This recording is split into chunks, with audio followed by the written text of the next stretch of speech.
মেহেরপুরের গাংনী উপজেলার বামন্দিতে গার্মেন্টসের পরিত্যক্ত ঝুট থেকে তৈরি করা হচ্ছে তুলা। শাহেদ হোসেন নামের একজন স্কুল শিক্ষক বামন্দি ফায়ার সার্ভিস স্টেশনের পাশেই এই ঝুট মিলটি তৈরি করেছেন। তার এই ঝুট মিলে কর্মসংস্থানের ব্যবস্থা হয়েছে 8 জনের। 5 লাখ টাকা দিয়ে মেশিন ক্রয় করে ঢাকা থেকে গার্মেন্টসের ঝুট কিনে এনে কয়েকজন কর্মচারী নিয়ে তিনি তুলা তৈরির এই কাজ শুরু করেছিলেন। প্রথম কয়েক মাসে তেমন একটা লাভের আশা না দেখলেও এখন লাভের আশা দেখতে শুরু করেছেন তিনি।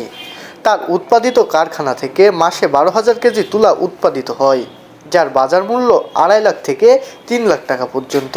তার কারখানার উৎপাদিত তুলা মেহেরপুর জেলার চাহিদা মিটিয়ে মেহেরপুর জেলার বাইরেও বেশ কয়েকটি জেলার চাহিদা মেটাচ্ছে। তুলা থেকে তৈরি হচ্ছে লেপ তোশক বালিশ সহ তুলা জাতীয় অন্যান্য ব্যবহারের জিনিসপত্র। জেলার বিভিন্ন স্থান থেকে ক্রেতারা এসে প্রায়ই প্রতিনিয়তই তুলা ক্রয় করে নিয়ে যাচ্ছেন এই কারখানা থেকে। আর এই ঝুট থেকে তুলা উৎপাদনের কারখানায় 5 জন নারী সহ মোট 8 জনের কর্মসংস্থানের ব্যবস্থা হয়েছে। তারা আশা করছেন ভবিষ্যতে আরও মানুষের কর্মসংস্থান হবে।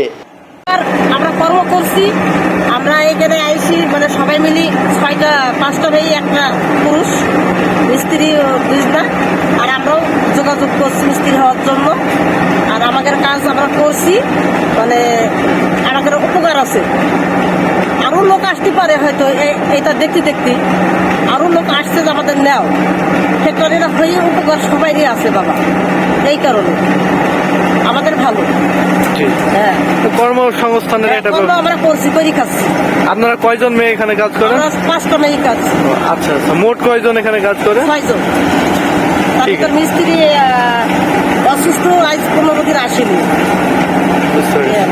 ঠিক আছে, ধন্যবাদ। আপনারা যে প্রক্রিয়ায় এই যে করছেন, এটা প্রক্রিয়াটা কিভাবে আর এগুলো সংগ্রহ করেন কিভাবে? সংগ্রহ ঢাকাতেই করতে হয়। আচ্ছা আচ্ছা। আর প্রক্রিয়া বলতে এখানে ওই যে বিভিন্ন ধরনের জিনিস তো বাছাই করতে হয়, বিভিন্ন কালার, তারপরে ভিতরে ময়লা থাকে, লোহার লাকড় থাকে, এইগুলো বাছাই করে তারপরে ওখানে নিতে হয় মেশিনে। হ্যাঁ, ওখানে প্রথম মেশিনে কাটায়, তারপরে যেটা এখন কাজ করছে জি ওটা দিয়ে দিও মেশিন। জি জি। ওটাতে ফিনিশিং করার জন্য দুটো মেশিন 2 রকম কাজ। এগুলো আপনারা বিক্রি করেন কোথায়? এগুলো আমরা গাংনী, মেহেরপুর, বামন্দি। আচ্ছা, এই যে এই মিলটা কতদিন ধরে চলছে এখানে? 3 মাস। এতে তো লাভ কেমন হয়েছে? লাভ এখন আমরা বলতে পারবো না, যেহেতু এখনো প্রোডাকশন ঠিক মতো করতে পারছে। ও আচ্ছা। প্রোডাকশন সর্বোচ্চ 600 কেজি করলে লাভ হবে, জি। আর নিচে দিলে লস হবে। স্টাফ খরচ আছে, তারপর কারেন্ট বিল আছে, তারপর মেশিনারি খরচ আছে, এগুলো দিয়ে দেখা যায় এখন আমরা লাভের অংশ বাইর করতে পারিনি এখন। তবে সাড়া কেমন পাচ্ছেন? সাড়া আছে, কিন্তু এগুলো তো এই মাল কেনার মধ্যে কিছুটা আছে, মানে লাভ লসের ব্যাপার আছে।